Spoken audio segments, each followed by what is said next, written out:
Hey guys, this time we're going to be adjusting the suspension height, leveling the car out. So I've measured each corner on a flat surface, and one side's 120, one's 110, one's 80 and one's 90. So the whole left side's 10mm down, and I thought while I'm in here I will fit these. Came with the car. These are to suit the BG Mazdas, the GTR, GTX and GTAE. While I'm in here with the suspension, there's your brake lines right there, so you'd sort of be crazy not to do it. So that was my little theory. I've come across this, I don't like that. I'm going to be putting a new one of them in there. See the white line sway bars. Nice jack with an axle stand. I'm just going to wind this bottom sleeve down, or am I gonna? I don't want to push the preload up. I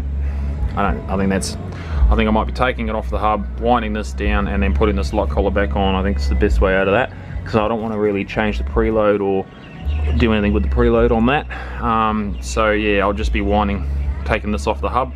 So with that being said, I might measure it, go around the other side, and I'll measure it by seeing how much coming at the bottom, and I'll just compare the pair with the side, and just make sure that there is a difference, because there's a 10mm difference between each side. Yeah, so I'm just going to be playing around and adjusting the height. I want to get the front as high as the rear. I want the car to sit sort of level, but I want it to have that sort of like an Evo look. So I'm not sure if I'm going to level it out or if I'm going to have the front sort of, I don't know, a little bit down. I can always bring it down if I don't like it, but I sort of want it to sit level and have that sort of stance of that Evo sort of look, and maybe get the wheels to sit like a zero offset, like get the wheels to sit flush with the guard or something.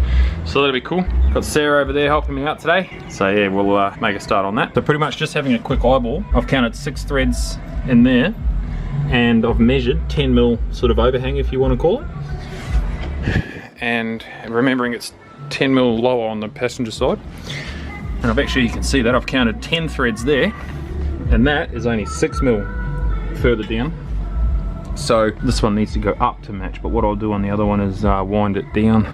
On this side I'll be winding it down until I get 6mm of thread. So pretty much that's got, this has got 10mm of sort of overhang, the other one has 6. This one has 6 threads and the other one has 10. So if I wind this down until I get 10 counts of thread and 10mm or 6mm, then that should put me level with the other side, which was about 90mm off the ground at its lowest point.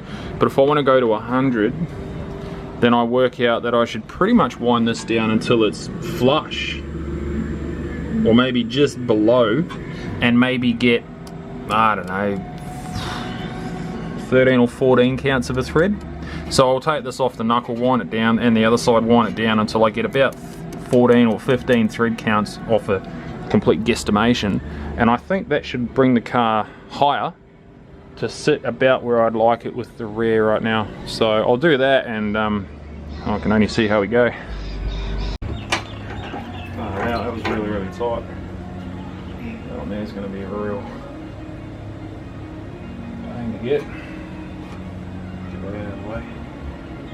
Have to take that arm there out, actually. That might be the quickest way out of that. I think the quickest way out of it, I've got to get onto that bolt there, that bottom bolt. I think the quickest way out of it is pull that there off, and then pull out this outer rack end, and hopefully get into it that way. Beautiful.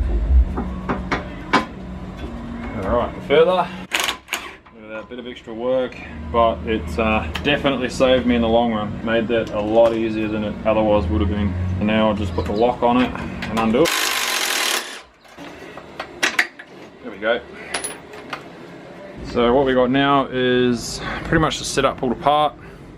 I'm just going to snap off those lock rings. I'm not going to bother about the preload of the spring. I mean, if you're a suspension expert, you tell me, but the preload's set. And it's, I'll just get that light for you. It for sure, that spring's captive as, and it doesn't feel too stressed, and I think as long as it is what it is, I think that's okay. Alright, let's wind it down and then replace the brake line while we're here. Whoa, look at that! Nice new C-spinners. Quality gear. Done. Oh, there you go, I can wind the whole thing. Oh, yep. so I didn't have to take it. So that'll save me a bit of time from the other side. I actually didn't realise, it's been so long since I played with suspension, I actually didn't need to, can you see the hub dropping as I wind that? Yeah. So there you go. What I didn't realise was I could have just wound it out with the weight of the car off it.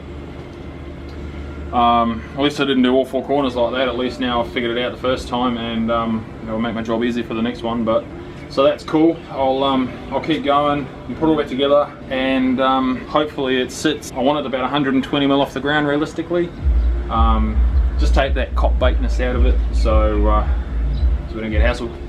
So I'll wind it up until it's about flush, which is right there. That's flush, and that gave me an extra, I don't know, 4 or 5 threads. Then I had 6 to start with, and I said I wanted about 14.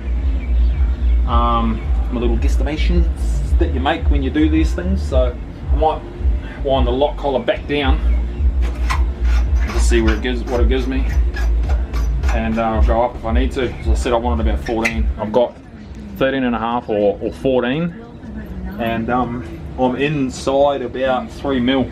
So I'm going to lock it up there. I'm going to match the other side to it, or drop it down. I might bump the car out and bring it back in just to settle it. I already know that the side of the driver's rear is 120, and that's about where I want the whole car. So I'll see if it levels it out with the car and go from there. And if you can see that wheel's not really tucking as much as it could be, but it sits nice and flush. And the front wheel was kind of a bit far in, and it sat nose down. I just didn't like the look of it. I wanted to sit level. I want it to have the Evo look. That's the kind of car that I want it to look like. What's up, bossy? What are you doing? Hey, what's going on, mate? Where's the birds? Where are they? Where are they? Alright, let's put this back on. Okay, that's tight enough. So I've got, these are actually labelled. So a good thing about these is it tells you where it's for and direction of travel. So they say where it should be, left front and right front. So I think that's pretty handy. I mean, some people really wouldn't have a clue. For the backyard mechanic, if you wanted to have a go, you couldn't really get that wrong. So I think it's really handy that they've done what they've done.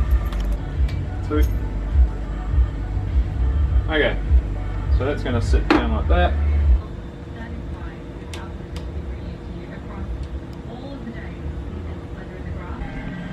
Alright, so that's one side all done, back together.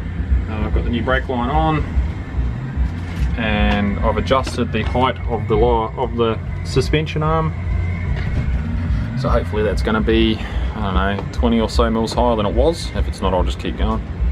So I'll just knock out the other side, and we'll have a quick film of that when it's done, and we'll move on to it. So the driver's side's now done. So we've got the new line, new banjo bolt, new washers. I've got the new pin in there, and it's up there. So that's it. I've wound the suspension down. It goes in the exact same amount as the other side, but I have a few more counts of threads. So I think this preload's wound up a couple of threads higher than the other side, which won't really make a difference. So it should sit pretty level. I'm just going to put the wheels on it. Alright, so we're in the right hand rear of the car now, and I've just noticed that like a lot of this car, things are on backwards, and it actually has the bracket for the brake line way out of line. So I'm going to take the bottoms of these off each side and swap them over, because it's only the bottom here that needs to be changed, not the whole lot. So I'll get them swapped over the correct way, and then this bracket that holds the brake line will actually be able to be used and be alright. So real shitty brake lines. I don't know where that one's come from. It looks like it's come off a wrecking yard or something. Yeah, I'll go through and swap these suspension bottoms over. I want to measure how many, because this is the side that I want to quote from. So I'm going to measure how much that's poking out and just match it back up, because this side's actually a good size, good height. This is 120 mil off the ground from that pickup there, that there.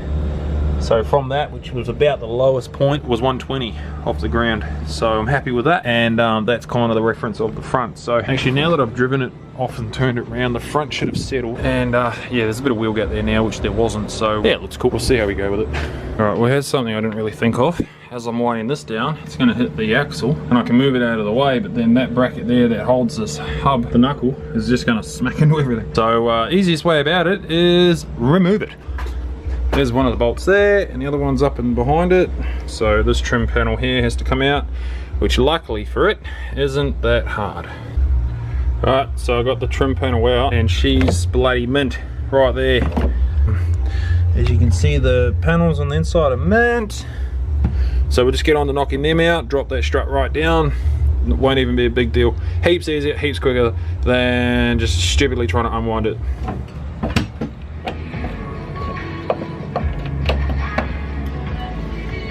Okay, so now we've got both of them out. This one's the one I want to measure off. So there you go, you can already see. There's a massive adjustment there that needs to be made. A few threads longer than that one. So I'll just even them up and throw them back in. Alright, so we've got the driver passenger side in. And one thing I want to show you that I did, I put the nuts on this side because they're heaps easier to access rather than where they were on this side. I had everything in the way, so I've got the bolts in from this side. And just think about it when you do stuff like this, because man, that makes it so much easier. Oh, and also, see the wording there?